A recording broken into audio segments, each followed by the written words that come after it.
กับสบายดีและสวัสดีจ้าพี่สิทุกคนเนาะวันนี้มาพบกับสองเนาะเอินซาลาคือเก่าจ้ามีเสเอินพากับสหญิงพากันมาหาเฮ็ดอยู่บ้านห้วยม่วงเนาะบ้านห้วยม่วงบ้านหญ้าทาเซนตอนนี้ก็กำลังพากันไป ย่างไปหาเฮ็ดเพราะว่าบ้านเพิ่นว่าเฮ็ดอันออกเฮ็ดซัมมะปิเฮ็ดหยังหยัง ก็ย่างบ่ไหวมันดำไปก่อน พากันลงหวยแต่บัดนี้ไปกัน4 คนเนาะอย่านี่มาขอแล้วพี่น้องเฮ็ดดอกกระจุมเลยเฮ็ดทานบ่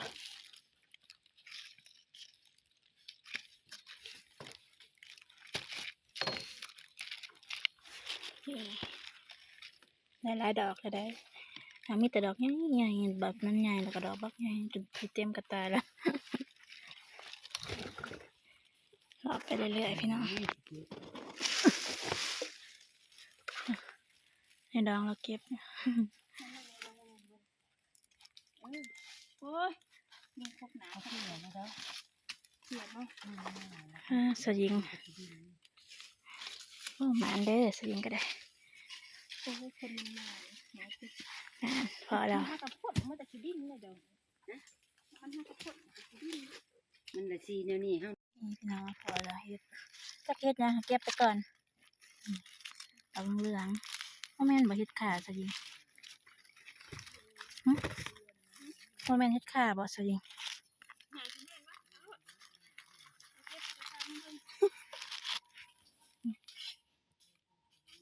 เก็บไปก่อนพี่น้องแม่นบ่แม่นก็จังว่าอีกที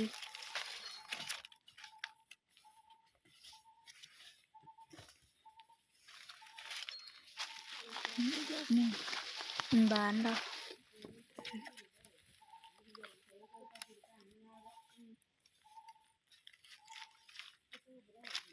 น่าตัวนี้นะสิบ่แม่นนี่พี่น้องอันนี้คือเห็ดเนาะมีแต่เห็ดถ่าน เห็ดอันอื่นน่ะบ่ได้บ่หลายเห็ดอันอื่นกะอันนี้เป็นเห็ดตับพากันเลาะเมื่ออันนี้ของชายหญิงอันนะมันเห็ดตับมา4 คนเนาะ4 กระตานี่พากัน พอสิเลาะเมื่อมาเลาะอันอามักแตงนี่อันนี้ของดองเพิ่นเนาะอันนี้ก็ของหญ้าทาเซนเนาะอันนี้มักแตง พากันมาเอามักแตงหญ้าทาเซนกับสะยิง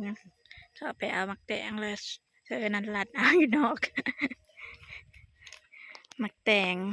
จริงบ่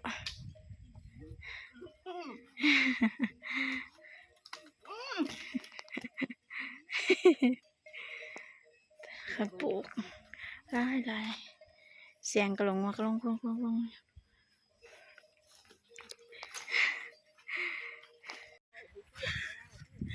บัดนี้เลยให้อันหญ้าตัวเซียนเพิ่นหาเพิ่นทุกคนหญ้าตัวเซียนแล้วหาเปลี่ยนกันหากับเสาเอิญกินนี่เสาเอิญหาตอนนี้มาฮอดเฮือนแล้วพี่น้องให้ดองเพิ่นเสาะมาหุงดองข่อยก็ได้งามจ้ะพี่น้องบ่ได้ว่ากันก็ไปแต่งได้นี่เราไปแต่งหรือเปล่าเดี๋ยวข่อยสิลงเซฟให้เบิ่งเฮ็ดปรุงแต่งแม่นข่อยเด้อเบิ่งเสร็จหุงงามมีข้าวก็ซื้ออันนี้ก็มีบ่ข้าวเห็นกว่านี้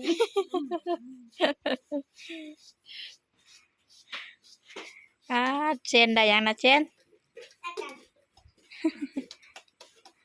ไม่ใช่ไอติมหยานะอุ้มขนมมาเลยจะได้หญ้าก็อ้วนได้บักเซ่อยู่นี่นะมันแพงหญ้ามาหาหญ้ากูลืมบอกออกมาหน้าเพื่อนอย่าบุญนะจะไปซื้อแกทำไมนะโอ้ยสั่งเอาไปจำกินง่วยเฮ็ดยังไงเฮ็ดแล้วลูกเอ้ยตอนนี้แม่เชนเพิ่นก็กำลังตำมะฮุ่งพี่น้องมีตำมะฮุ่งปิ่งปลานิ่นน้ำนี่ ปิ่งปลานิลแล้วก็มีปิ่งไก่น้ำเนาะกับข้าวมื้อนี้ใส่เห็นแล้ว ดูขาวเลย ถือผ้าขาวรออยู่นี่พี่น้องมาเด้อทุกคนกินข้าวน้ำกัน FC ขอสิรักปลาเขาเจ้าก็เด้อ รักโลด ขอมีคนขนาด อันนี้พากินกับตำมะฮุงเนาะมีผักหอมเปรย์แล้วก็ใบขิง เคยกินบ่พี่น้อง บ่ได้เคยกินเนี่ยเคยคุยตำมะฮุงจะเส้นก็ได้เส้นเส้นเส้นเอ้ยถูกช่องน้ำกรดหญ้าหญ้าเพิ่นแบ่งแนวกินแหนน้องชายเราบ่ร้านเราบ่ร้านเรามาแว แมวเบิ้ง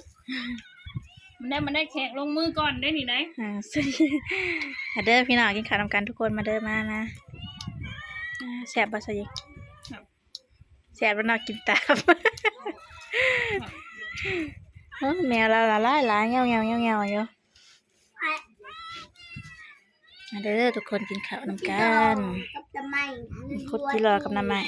ไปโลดเส้นนะแซ่บบ่สยิหลายคนพี่น้องกินข้าวสามัคคีอยู่บ้านไว้ม่วง แต่คืน ปีกไก่ปีกปลาแกงน้ำใหม่ตำมะฮุง ได้จัง กินหลายคน จะไปกินน้ำตาลป่ะ นี่พี่น้องหลังจากกินข้าวแล้วก็มาหาเลาะหาหน่อไม้อีก มามื้อนี้เอาให้คุ้มเลยทั้งเฮ็ดทั้งหน่อไม้เนาะพี่น้องในสยิมเพิ่นก็กำลังหาอยู่พวกกำลังได้สอนมาหาหน่อไม้บงอยู่แคมป์หวยบ้านหวยม่วง เอ้ยแม่นบ่แม่นแล้วเนาะมาหวยม่วง ลงชื่อบ้านกระเจ้าบ่ได้มาแต่เดียวได้ก็ได้บรรยากาศฮอดหลาย อันวังส่วงยามฝนตกนะพากันมาเยี่ยงอยู่บ้านอันนี้แล้วหวยนี่แหละยิงวัชับอนามัยนี่พี่น้องมาพอเลยมันขึ้นอนามัยบงนี่เห็นอยู่บ่ทุกคน เดี๋ยวไปนี่ชับอนามัยก่อนอนามัยบง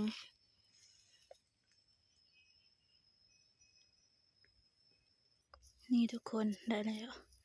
หน่อไม้บงนี่มันจะเป็นหน่อไม้อ่อนพี่น้องซับจวดเดียวได้เลย พี่น้องทุกคน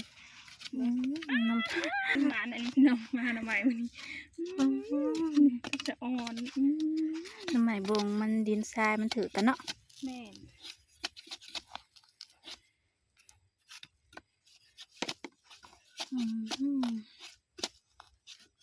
เสียงซับจวด นี่ทุกคน ตัวนี้นะบักใหญ่นะทุกคน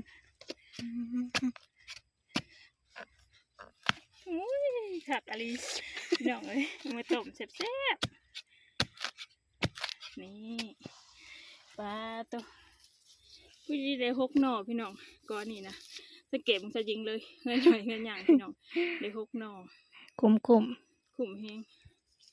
นี่พี่น้องหน้ำไม้ได้ทั้งเบิดเนาะนี่คือหน้ำไม้ได้ทั้งเบิดแต่ว่ายังจีหาต่ออีกอยู่เรื่องได้หน้ำไม้2 กอนี่มันออกตายเนาะหน้ำไม้อันนี้นะกอ1ก็จะพอ10 หน่อปลาพี่น้องตอนนี้ก็มาหอดแล้วมาหอดเฮือนแล้วก็ย่างออกหน้าต่ออีก เมื่อยไปมันอีกทุกคนมันนี้ได้ทั้งเฮ็ดทั้งหน่อไม้แต่ว่าบ่ได้เอาให้อีแม่อยู่บ้านเชิญขยะออกหน้าต่อ